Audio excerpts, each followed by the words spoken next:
Ndihmo dhe do të jesh i ndihmuar.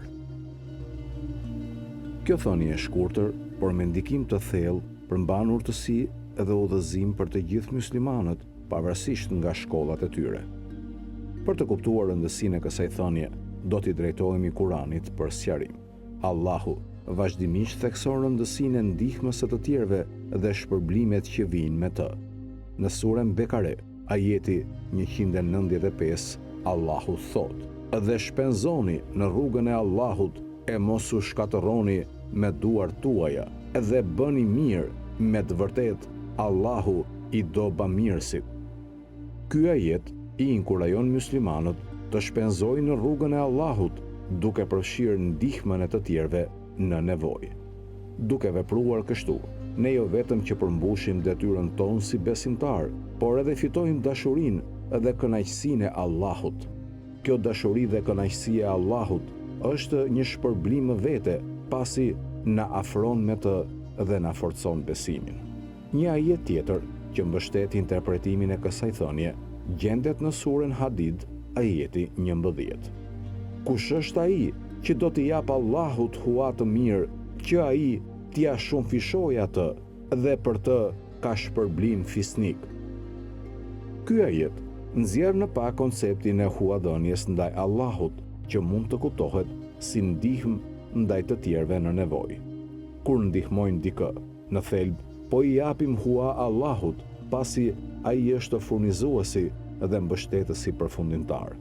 Allahu premton t'i shumëfishojë veprat tona të mira dhe shpërblimet kur ne i ndihmojmë të tjerët, duke treguar bujarinë dhe mëshirën e tij. Thënia e Imam Aliut na përkujton ndërlidhjen e veprimeve tona dhe pasojat që ato kanë në këtë botë dhe në botën tjetër. Kur ndihmojmë të tjerët, ne krijojmë një efekt të valizuar të mirësisë, që përfiton jo vetëm personi që ne ndihmojmë, por edhe veten dhe shoqërinë të rësi.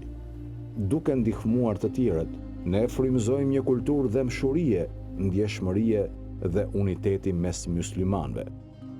Ne forcojmë lidhjet vëllazërore, duke nxitur një ndjenjë përkatësie dhe mbështetje brenda shoqërisë tonë. Kjo, nga ana tjetër, çon në një shoqëri më harmonike dhe më të begatë.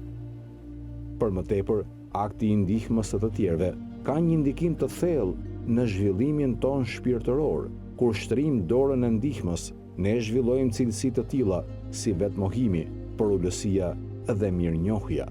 Ne mësojmë të vlerësojmë bekimet që na janë dhuruar nga Allahu dhe bëhemi më të vetëdijshëm për betejat me të cilat përballen të tjerët.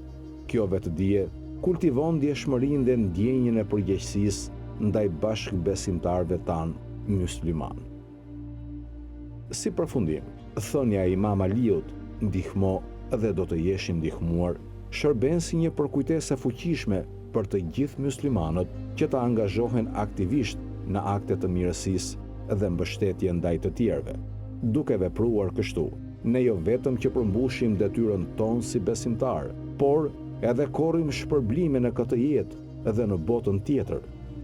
Le të përpiqemi të jemi burim ndihme dhe mbështetje për njëri tjetrin, duke mishëruar mësimet e Islamit dhe duke ndjekur gjurmët e profetit ton të dashur Muhamedit dhe familjes së tij fisnike.